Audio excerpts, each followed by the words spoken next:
vyuo katika kukuza amani,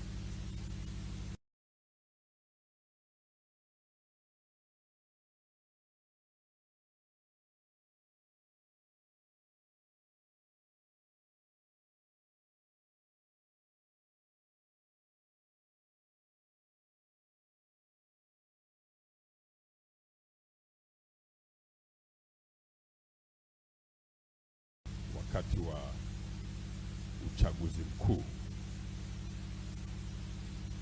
Nianze kwa kutamka moja kwa moja kwamba nafasi ya vijana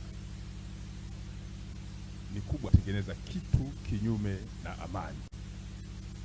Ukombozi kupigania masuala ya amani kwenye nchi zile ambazo zilikuwa zinafanya ukombozi, wale viongozi walikuwa ni vijana.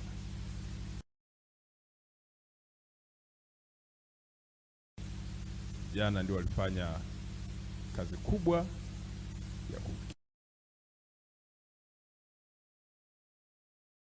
kuhakikisha kwamba amani inakuwepo katika maeneo yao ambayo wao walikuwa wakishiriki katika harakati mbalimbali kama vile mkuu wa wilaya alivyotangulia kuwaeleza.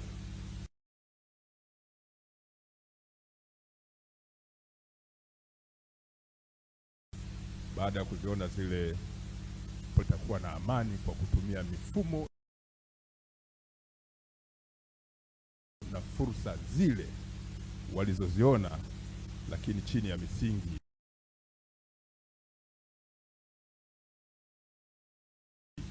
ya mifumo, linatarajiwa kufanyika tarehe 29 Oktoba mwaka huu wa 2025.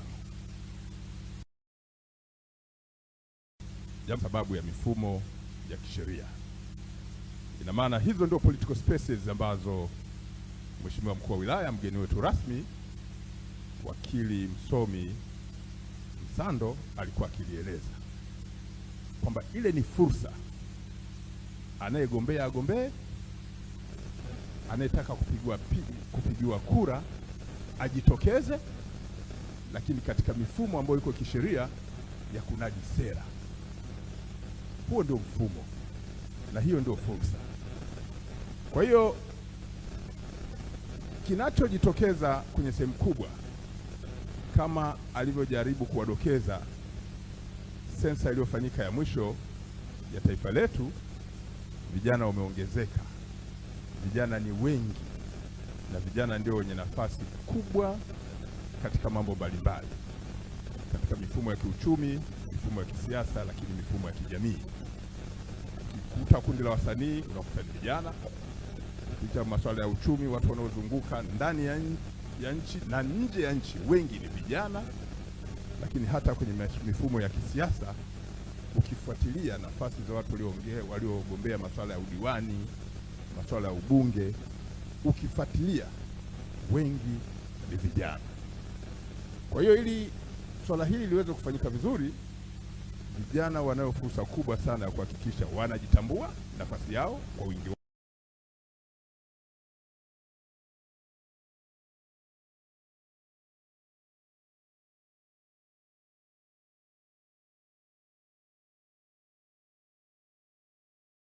wao, lakini ya leo ili uwe na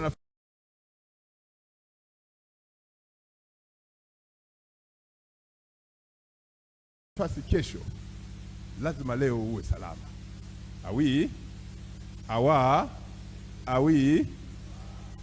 Ili uwe na nafasi kesho ya hicho unachokitarajia katika mtizamo wa kiuchumi au political space au social, lazima leo uitengeneze. Utaingia kwenye vurugu na utajikuta unaweza ukapata uzee, ukazeeka ukiwa ndani ya vurugu.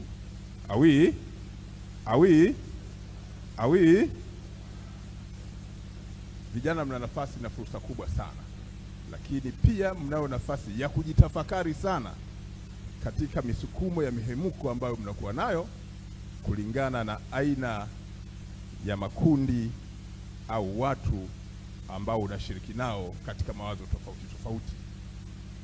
Kuwa na fikra chanya au hasi katika kujadili jambo si jambo baya katika mtizamo wa kitaaluma, wanazuoni mnafahamu, lakini kuipeleka ile mitizamo katika vitendo vya vurugu, hapo ni jambo ambalo linakuwa linaleta taswira ambayo inakuwa inakinzana wakati mwingine na sheria.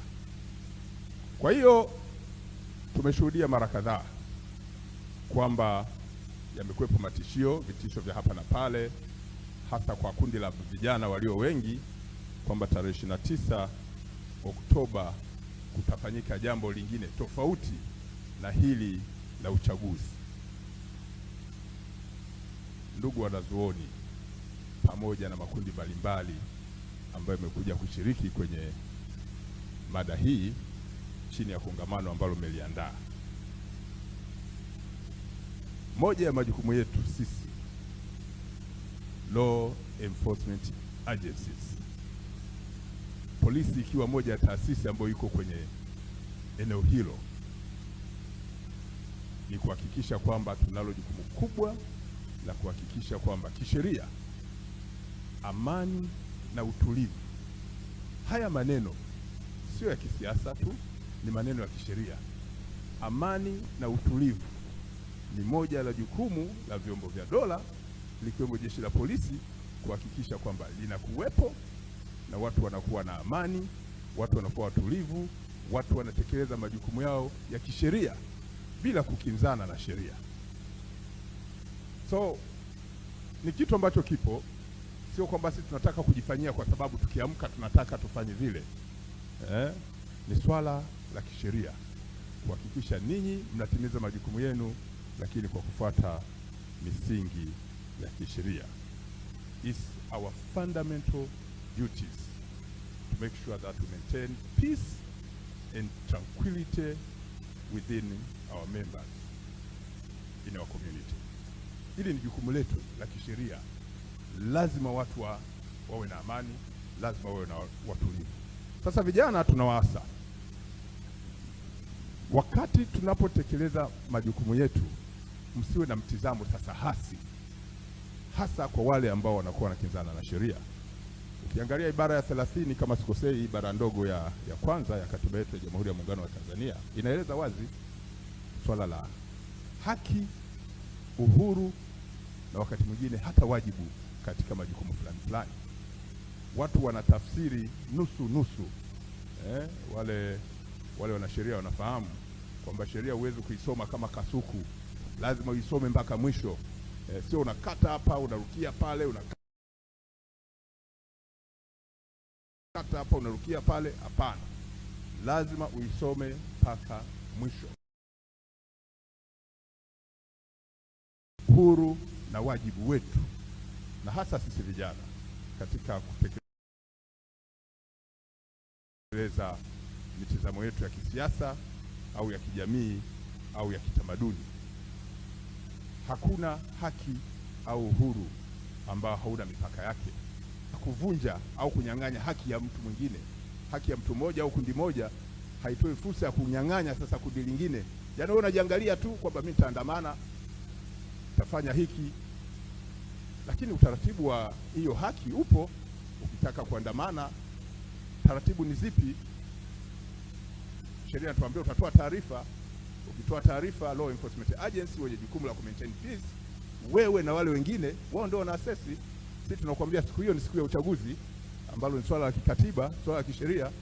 Sasa ukicontravene, maana yake unatu-invite sisi law enforcement agencies, na kwa sababu tumesomea mambo hayo, jinsi ya kukuzuia, jinsi ya kuhakikisha kwamba wewe huzuii haki za watu wengine, sisi tutatimiza majukumu yetu ya kisheria.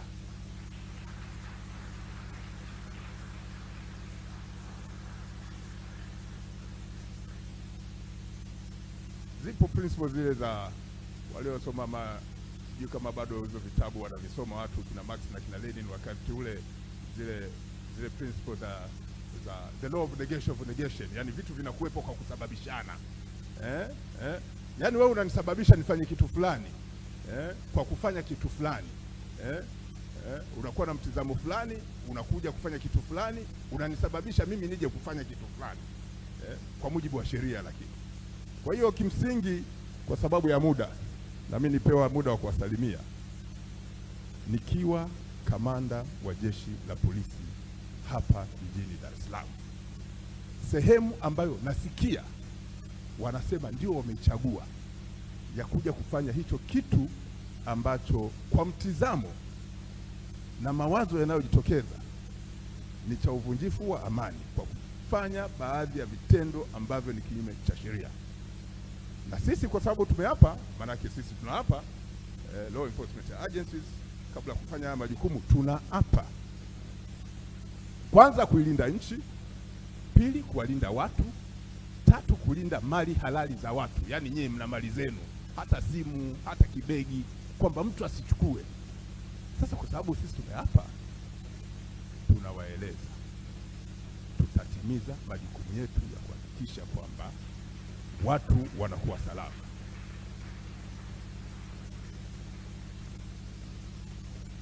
Siku hiyo watu wajitokeze kwenda kupiga kura, wafuate taratibu za kisheria.